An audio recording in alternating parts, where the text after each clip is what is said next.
balloons, bazookas, boobies, bosoms, boulders, cans, hooters, knockers, melons, honkers, jugs, rack, tatas, tits, torpedoes, guns, bust, doorknobs, coconuts, and our favorite one, the girls. Welcome to the All About Breastfeeding show, where your host, Lori, highlights mothers just like yourself and goes beyond the surface questions and digs deep so they share not only their joys and happiness in their daily breastfeeding life, but also their pain and struggles and how they worked through them.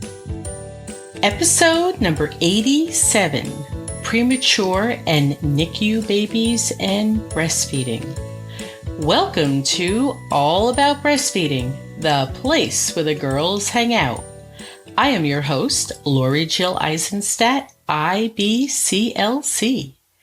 In addition to this podcast, you can learn more about breastfeeding, connect with me and others interested in breastfeeding by joining our Facebook community. Just go to Facebook and search for All About Breastfeeding Community. You need to add in the word community, otherwise you are brought to the wrong page. While I checked the page after a whole day of work today, I was really excited to see some of the conversations going on. Mothers are helping other mothers with milk donation, with trying to find an IBCLC for a friend, and I was thrilled to see Angela post a picture of her wearing her baby in a wrap, cleaning her house, and listening to the All About Breastfeeding podcast. Heidi then followed with a picture of her and her baby laying down breastfeeding and listening to the podcast too. You know, I loved seeing that. Thanks, ladies. Seeing the interaction on this page is a lot of fun for me. I love that some of our guests on the show are joining in too. Hillary Jacobson, author of Mother Food and Healing Breastfeeding Grief, has added her voice to the conversations. You know, when I was a woman pregnant for the first time, or when I was breastfeeding for the first time, you know, I was so alone and isolated from other moms who were breastfeeding. Man, what I would have done to have a community such as the one we are building here. Each week, we're adding new members, new voices to share, and their thoughts and feelings about breastfeeding. I look forward to you coming and joining us also. On today's show, we're going to talk about a mom and her baby and a consult that I had. When I tell the story of a mother I have personally worked with, I change so much of the information that even a mom herself would not even know that it was her story. I do this so I can protect the privacy of the mothers I work with, while I can do my best at educating the public about all things related to breastfeeding. So I am not just changing the mom's name or her baby's name or age or year that her baby was born. I am also changing other information that is not really relevant to the story, but that will mix things up enough so you'll just never guess who it is. I will do things like give this mom a twin sister when there actually is no such thing. I will give her maybe 2 other children when there's only one. I will say she's a teacher when she's really an accountant. I'll say that her husband said things during the consult when in fact he was never even there. I will make her baby be a 7-pounder when the baby was 8 pounds, 10 ounces. So don't begin to even guess or think that this story is yours. If you spend your time trying to figure out if this is you I'm talking about, you will lose sight of the story and its meaning. And I know that you might do this because, well, if I was a past local client, I think I would be distracted with trying to figure out who this might be and if it was me. There are other parts to the story, the ones that really count, that I keep intact, as this is where the learning comes in. Each story, I hope that you find something of interest that you learn that you feel will be helpful in your own past or current breastfeeding experience, or perhaps to share with another mother. If you're a lactation consultant or a student, my hope is that you will learn some new things or confirm some things that you already know. I first met Cassandra when she was 3 weeks postpartum with her first baby, a beautiful baby girl named Korina. Cassandra brought her mom with her to the consult, and as they sat down, I noticed that Cassandra was moving quite purposefully. She took her time to slowly lower herself into the chair, and as she sat down, I thought to myself, either she's healing very slowly from her cesarean section, or she has had a pretty significant 3rd or 4th grade tear from a vaginal birth that is slowly healing. For the uninitiated to vaginal tearing, a 1st-degree tear is a thin tear of the perineal skin with no muscles involved.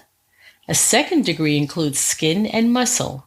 A 3rd degree is quite significant with the tear going through the perineal muscles and includes a layer of muscles surrounding the anal canal. And a 4th degree tear goes all the way into the canal or rectum. As one might imagine, this is quite painful, and the healing can be several months.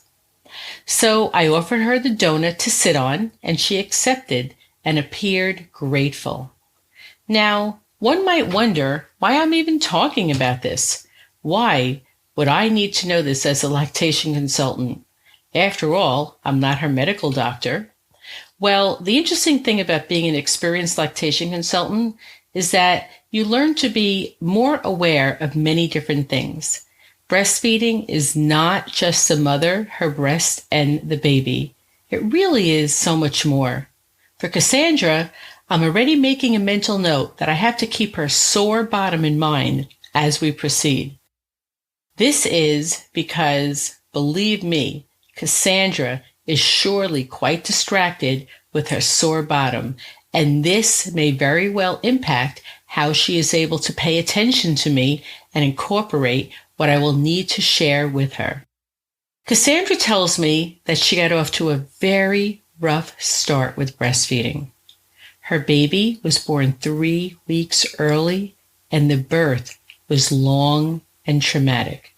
And her daughter needed to spend 3 days in the NICU as her breathing was labored and they wanted to observe her. Cassandra started to cry as she continued on with her story. I noticed that her mother, who was sitting next to her, lowered her head and seems to be studying the floor. As Cassandra continued telling her story, she quickly came to the part where she said she was allowed to be in the NICU, but had to wait for someone to help her with breastfeeding. As she sat next to her daughter, she could see and listen to all the other conversations that were happening in the NICU. All the talk about other babies and their health situation raised Cassandra's anxiety about her own baby. And when she was finally handed her baby, she could do nothing else but sit and cry as she held her baby. She told me, "I felt so guilty because I knew I should be happy that my baby was going to be okay, because that's what they told me. But I didn't really know she was going to be okay. And hearing all these unfamiliar noises in the nursery and seeing her baby hooked up to all these machines made her feel on edge." Cassandra then told me that she was so frightened to move her baby around so much that she did not even try to breastfeed that first time in the NICU. She felt that she was verbally pushed into trying and was asked several times, and she kept saying no. All she wanted to do was hold her baby, and that's it. She tells me she did try a few times before leaving the hospital that last day, but said her baby just didn't want to. Her mom seemed pretty uncomfortable in her chair as she turned and twisted, and she lifted her head up and then looked down at the floor. It was as if she could not bear to hear Cassandra tell her story. I asked her mom, "Were you at the birth?" And tears seemed to come so fast, and she began to tremble. Now, I know that my job here is to help Cassandra with breastfeeding. I'm not a physician, nor am I a therapist. However, once you've been doing this job for a while, you realize that there are just certain things that need to happen before you can help a mom with breastfeeding. This family was in a crisis as they clearly had not processed the birth. Again, not being a therapist myself, but feeling like this family could use some help, I talked about how traumatic their experience was and how just because you have a healthy baby does not take away the thoughts and feelings and experiences they went through during their hospital stay. This is certainly not the birth experience they were expecting. Her mom said that she was totally unprepared for the anxiety she still feels after having witnessed the afterbirth chaos and being so frightened for her daughter and granddaughter. Her husband at this point was back at work. Since he seems to be doing okay, Cassandra said she does not want to rock the boat and talk to him about her feelings. And Cassandra's mother sees that her daughter seems to be holding it together, so she does not want to talk about her experience either. I lovingly suggested that they were a family who was all trying to watch out for the other person so much that they were not allowing their feelings to come to the surface. As an outside bystander, all I had to do was ask a few pertinent questions, and the tears and the words flowed. But with each other in the home, everything was tight-lipped. We spent about 15 minutes talking about her birth experience before I felt she was ready to get to work on the breastfeeding. I encouraged Cassandra to speak with a therapist and said that I would give her a number, and of course, she will decide if that is a phone call she wants to make. In case you're wondering, her baby was initially happy and calm in the car seat. Halfway through, she began to fuss, and Cassandra picked her up, put the pacifier back in her mouth, and stood up and rocked her gently while we talked. I'm not a fan of making babies waiting to eat. However, if they can be easily calmed with little effort, I will keep doing what I need to do until I feel like the mom is now ready to sit and feed her baby. Korina was easily pacified, so I just kept going on with the conversation. What I learned was important for me to know coming from the perspective of being her lactation consultant, as well as someone who is going to be spending time with her, up close and personal, helping her with breastfeeding. Oftentimes, the birth experience is a very important component to what happens during breastfeeding. The part that I wanted to share with you that is the most important part as it relates to breastfeeding is that Cassandra and her baby did not do well in the immediate hours after the birth. Her baby was taken out of the room within minutes of the birth, and her husband went with the baby. Her mother stayed in the room with Cassandra, and she explained that things were quite chaotic for a bit. However, within about 5 hours, both were stable. Korina was to stay in the NICU for 3 days. They spent 1 day together in the same room before being discharged on the 5th day. I learned that Korina was used to getting bottles in the NICU. Cassandra estimates that half her milk was formula and half her milk was pump milk.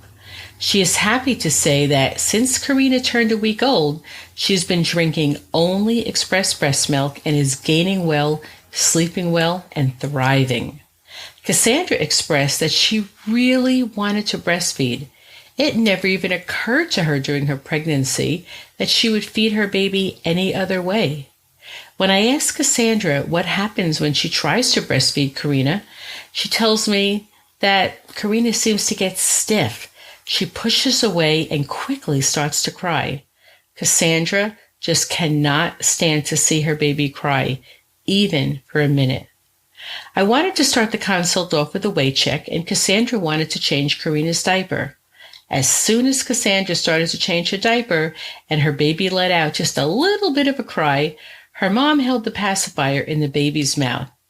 Maybe Cassandra would have mothered her baby this way anyway, even if she had not had the experience of the birth trauma and had her baby in the NICU for 3 days. But I find that moms are more likely to not be able to handle their babies crying, even for a second, when they've had some birth trauma. Knowing her birth history, it really helped me as her lactation consultant understand how to approach this feeding session. As she's preparing to sit down to feed her baby, she wraps a pillow around her waist. She takes down the bra flap so she could offer her baby the breast. I use this time to explain to Cassandra what babies usually do when they're rooting, how they act, what they do when they're getting ready to come onto the breast.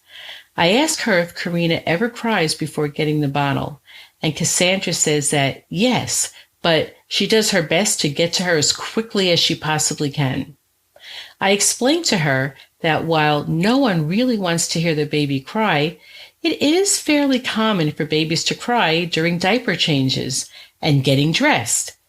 It is fairly normal for babies to cry while their moms are heating up bottles, putting them in car seats, dressing, undressing them. That's pretty common. I told Cassandra that more than likely Korina is going to cry on and off as we work together, orientating her to the breast and showing Cassandra some positioning techniques that will help her. I asked her how long she felt it would be okay for Korina to cry before we should stop and calm her. She said, 1 minute. So I said, okay. At this point, I verbalized that Cassandra had quite a few things going on in her favor. She had a great milk supply, and I congratulated her on all the hard work she had done so far with keeping up a good pumping routine. I also told Cassandra that she had a baby that was well fed and thriving.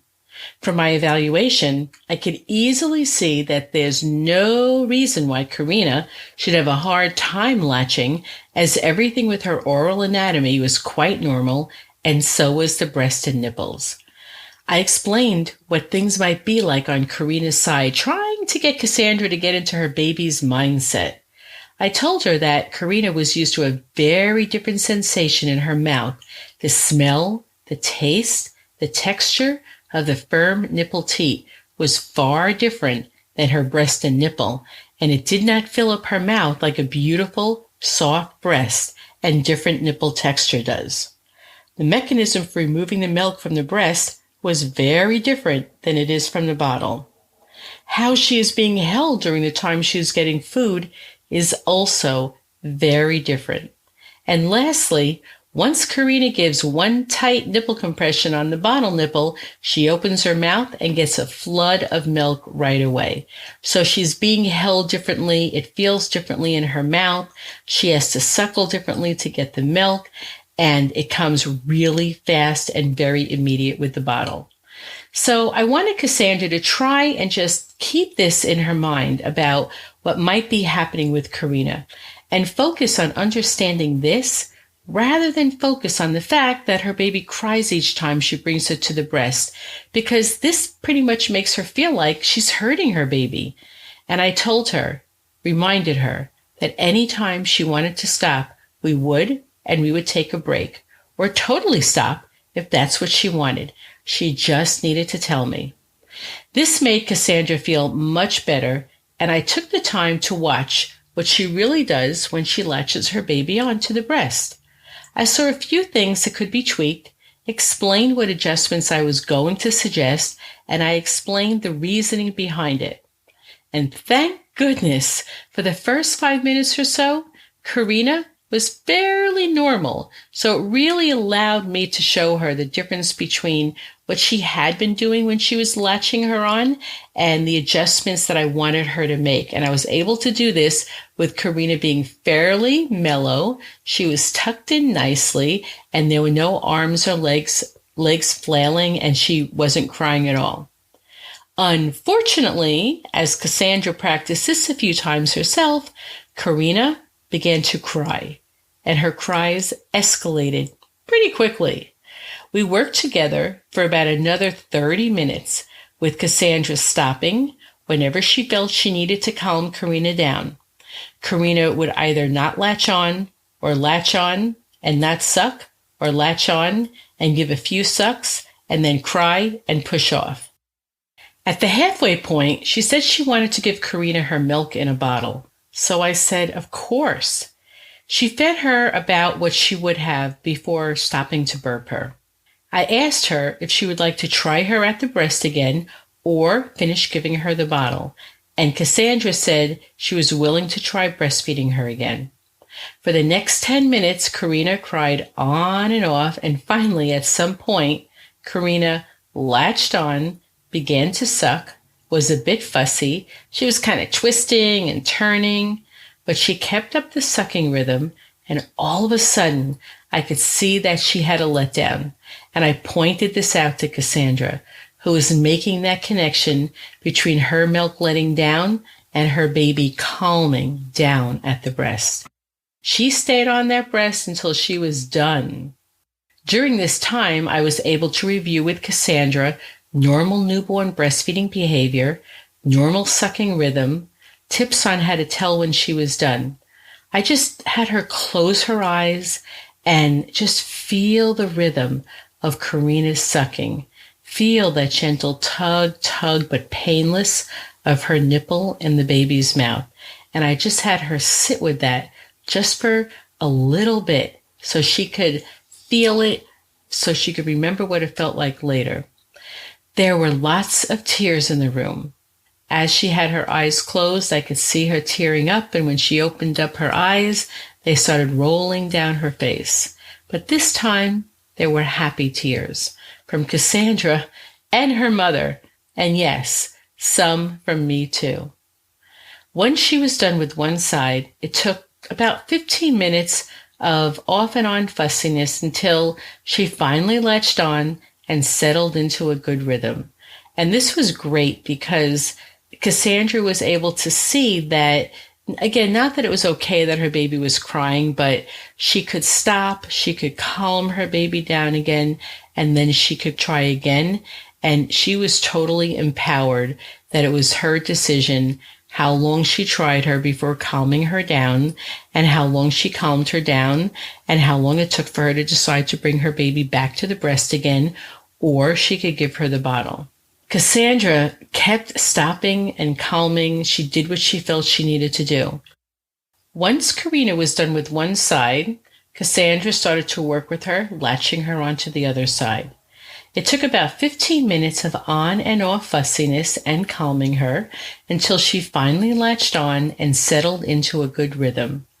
Cassandra kept stopping and calming when she felt she needed to, and she knows she always had the option to give her milk in a bottle. When her baby finally did latch on to the other side and calmed down and got into a good sucking rhythm, I answered all of Cassandra's questions, and I felt that by the time she was going to leave this consult, she knew how to tell that it was a good latch or a shallow latch, how to tell when her baby was done, or how to tell when her baby still wanted more to eat. How does she know that this is a good feeding? How does she know this is not a great feeding or a great latch? I also gave my spiel about how the next feeding, it might be as if Korina had never done this before, but to just keep working on it. And I find that's pretty common after moms leave a consult. They go home, maybe the next feeding or two goes well and then a couple more doesn't, or maybe they go home and the next feeding or two does not go well and they think they're back to square one, but then they have another 2 or 3 feedings that go really well. This consult was longer than some, and I definitely pushed that envelope more than I would usually like to. But intuitively, I felt that Korina was a well-fed baby and she could stand a feeding, one feeding that was not the best. And I know that she cried more than she was used to, but she was calmed down in between each time, and it was totally up to Cassandra how far she should push it. I really needed Cassandra to leave this consult with the confidence that they both could do this breastfeeding thing. I did talk to her about having her work cut out for her, though. I said Korina may take to this quite easily, or she might squawk a whole bunch. However, I had every confidence that if she was consistently working at it, that Korina would pick this breastfeeding up real quick and they would just go on from there. I kept in close touch with Cassandra, and all in all, it took about another week until Cassandra could really say Korina was exclusively breastfeeding and really not arguing with her at the breast anymore. She went on within a minute or so, and most feedings were very smooth with full feedings. Cassandra no longer needed to pump and bottle feed. I really wanted to share this story because I know there are many other moms in similar situations. Your struggles with breastfeeding are real. They may not be the same as Cassandra's, but they're real, and you are frustrated. I want you to know that the first thing that will be helpful is to get together with an IBCLC. Have you and your baby have a full evaluation so your IBCLC can figure out what the problem is, where your struggles are stemming from. Then you can work together on solving your challenges, knowing that sometimes the fix is easy and quick. Lots of times it is not so quick. Many times the struggle continues after your visit with the IBCLC, but you have a greater understanding of why this is happening and what you need to do to resolve this. You have a care plan, and you know that practice and time and consistency will help you get through your challenges. Learning how to breastfeed, it takes time, it takes energy and patience and trust in the process. It takes having supportive people around you who will help you in whatever ways they can, remove the burden of household tasks, and help out with a baby and diaper changes and rocking and soothing and feeding you so you can work on breastfeeding. I think mothers do best when they know that breastfeeding is a learned art for many of us, and it takes time. Even when babies latch on well from the beginning, there is still a huge learning curve for mothers. When we have a hard start, it is that much more filled with worry, concern, or anxiety, or frustration. Given the right help and consistency and time, you'll be pleasantly surprised as to what you can accomplish. I will end this show with a quote that may not have had such an impact on you until you became a mom. No other job requires as much heart and strength as being a mom. Until the next show, bye-bye.